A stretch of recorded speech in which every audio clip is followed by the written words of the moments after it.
આપણે દુર્ગાના 32 નામ બોલશું, ક્રમવાઇઝ બોલશું. 1 2 3 4 5 6 એટલે તમને ખ્યાલ આવે કે દુર્ગાના 32 નામ એટલે મહાદેવની પત્નીના નામ છે. તો આ રોજ બોલવાથી તમારા ઘરમાં રિદ્ધિ સિદ્ધિ અને શાંતિ રહે. તમારે એવી નમ્ર વિનંતી કે તમે ઘરમાં રોજ બોલશો. હું ક્રમવાઇઝ બોલું છું, 1 2 3 એમ.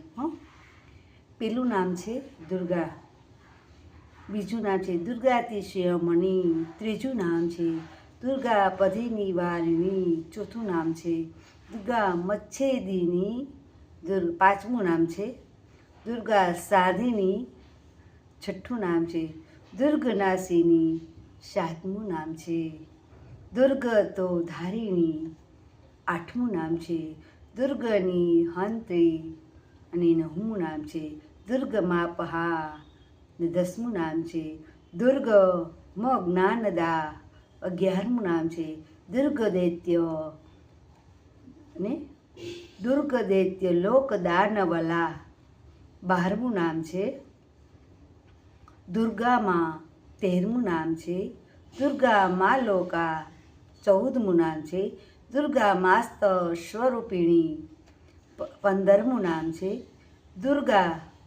દુર્ગમાર્ગ પ્રધા, 16મું નામ છે દુર્ગમ વિધા, 17મું નામ છે દુર્ગમાશ્રિતા, 18મું નામ છે દુર્ગમજ્ઞાન સંસ્થાના, 18મું નામ છે દુર્ગજ્ઞાન સંસ્થાના, 19મું નામ છે દુર્ગમધ્યાન ભાષિની, 20મું નામ છે દુર્ગમોહા, 21મું નામ છે દુર્ગમર્ગા, 22મું નામ છે દુર્ગમાર્થ સ્વરૂપિણી, 23મું નામ છે દુર્ગમાસુર સહસ્ત્રી, 24મું નામ છે દુર્ગમાયુધ ધારિણી, 25મું નામ છે દુર્ગમાર્ગી,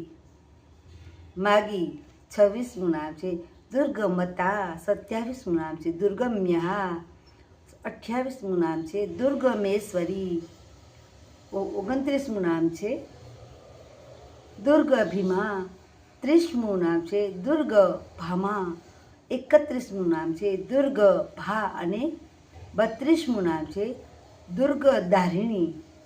આ બધા જ નામ બોલવાથી આપણા ઘરમાં રિદ્ધિ સિદ્ધિ રહે છે, શાંતિ રહે છે, સાક્ષાત માનો આપણા ઘરમાં વાસ રહે છે.